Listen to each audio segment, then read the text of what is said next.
एक समय की बात है। एक गांव में एक गरीब बुढ़िया रहती थी। वह पूरी तरह से अकेले रहा करती थी। उसका कोई भी नहीं था, ना बाल बच्चे, ना कोई रिश्तेदार। सुबह शाम लोगों के छोटे मोटे काम किया करती थी, जिसके बदले लोग उसको पैसे, अनाज या खाने पीने का सामान दे दिया करते थे, जिसको खा पीकर वह अपना जीवन बिताया करती थी। वह अपने जीवन में पूरी तरह से संतुष्ट थी। उसे भगवान से किसी प्रकार का कोई गिला भी नहीं था। दूसरों के सामान के कारण बुढ़िया का घर पूरी तरह से सामानों से भरा हुआ था। एक बार की बात है, वे अपने घर को खोलकर घर के सामान को धूप दिखा रही थी। समय वहां से दो चोर जा रहे थे। जब उन्होंने देखा कि बुढ़िया के घर में तरह तरह का सामान भरा हुआ है, तो उन्हें बड़ा लालच आया और वे सोचने लगे कि इस घर में तो बुढ़िया अकेली रहती है, क्यों ना हम आकर इसके घर को ही साफ कर दें। माना कि सामान पुराना है, लेकिन कुछ तो पैसा मिलेगा और यह बुढ़िया अकेली हमारा कुछ बिगाड़ भी नहीं पाएगी। चोरों ने बुढ़िया के घर को अच्छी तरह से देख लिया और समझ लिया कि उन्हें किस तरह से बुढ़िया के घर की सफाई करनी है। उसके बाद चोर अपने घर वापस चले गए। बुढ़िया बेचारी को सपने में भी यह ख्याल नहीं आया कि उसके घर में भी कभी चोरी हो सकती है, क्योंकि उसके घर में तो खुद के उसके कपड़े तक उसके नहीं थे। सब कुछ गांव वाले उसे दिया करते थे, जो वह अपने घर में रख लेती थी। खैर, कुछ दिन बीत गए और एक दिन रात में चोर अपने दो साथियों को लेकर बुढ़िया के घर पहुंच गए। कमाल की बात यह थी कि उस दिन सरपंच ने बुढ़िया को चावल, दूध और चीनी दी थी और बुढ़िया बहुत खुश थी। बुढ़िया ने खुशी खुशी अपने लिए खीर बनाई और खीर बनाकर वह उस खीर को चूल्हे पर रखकर सोचने लगी कि अभी तो खीर बहुत ही गर्म है, जबकि थोड़ी ठंडी हो जाएगी तब आराम से खाऊंगी। और अपने बिस्तर पर लेट गई और खीर के ठंडा होने का इंतजार करने लगी। लेटे लेटे उसे नींद आ गई और वे सो गई और जोर जोर से खर्राटे लेने लगी।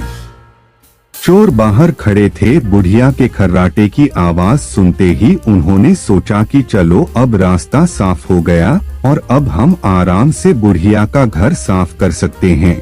वह सब जल्दी जल्दी आकर बुढ़िया के घर में सामान तलाशने लगे, परंतु कमाल की बात यह थी कि उन्होंने जो देखा था वह बिल्कुल गलत था। बुढ़िया का घर तो सामान से भरा हुआ था, किंतु एक भी सामान साबुत नहीं था। हर सामान टूटा फूटा, पुराना और खराब था। यह चोर बड़े दुखी हुए और बुढ़िया को बहुत गालियां देने लगे। वह बोले, देखो कितनी दुष्ट बुढ़िया है, आराम से सो रही है और हम बेचारे इतनी मेहनत कर रहे हैं। तभी दूसरे चोर की नजर चूल्हे पर रखी खीर पड़ी। गरम गरम खीर को देखकर चोर ने कहा, चलो बुढ़िया के घर कुछ और नहीं मिला तो कम से कम खीर तो है, और वह उसको खाने लगे। जब वह खीर खाकर जाने लगे तो उन्होंने थोड़ी सी खीर बुढ़िया के लिए छोड़ दी, किंतु जब उन्होंने बुढ़िया की तरफ देखा तो उसका हाथ खुला हुआ था, जैसे वह कुछ मांग रही हो। साथ ही उसका मुंह भी खुला हुआ था, जिसे देखकर चोरों ने सोचा कि बेचारी बुढ़िया लोगों से मांग मांग कर अपना जीवन बिता रही है, लगता है बहुत थक गई है और खाने के लिए खीर मांग रही है। आखिर उम्र में है तो हमारी माँ के ही बराबर। और बिना कुछ सोचे समझे गरम गरम खीर बुढ़िया के मुंह में डाल दी। गरम गरम खीर मुंह में पड़ते ही बुढ़िया जोर से चिल्लाई, हाय दैया, मार डाला, मार डाला, मार डाला।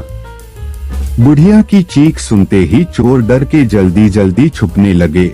जिसने मुंह में खीर डाली थी वह ऊपर जाकर छिप गया, एक चारपाई के नीचे और एक चारपाई के दाएं। बुढ़िया की चीख सुनते ही गांव वाले बुढ़िया के घर आ गए और पूछने लगे, क्या हुआ माँ?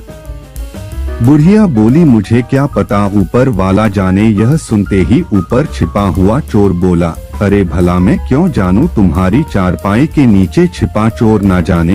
यह सुनते ही चारपाई के नीचे वाला चोर बोला, मैं ही क्यों जानूं चारपाई के दाएं छुपा चोर क्यों ना जाने। और इस तरह से तीनों चोरों ने खुद ही अपना पता गांव वालों को बता दिया और फिर गांव वालों ने उन्हें पकड़कर खूब पिटाई करी और वापस भेज दिया। उसके बाद से चोरों ने कान पकड़ लिया कि आज के बाद कभी वह चोरी कभी नहीं करेंगे। चोर चाहे जितनी भी कोशिश करे अपने आप को छुपाने की, लेकिन वह फिर भी पकड़ा जाता है। इसलिए हमें कभी चोरी नहीं करनी चाहिए और अपने बच्चों को यही सीख देनी चाहिए।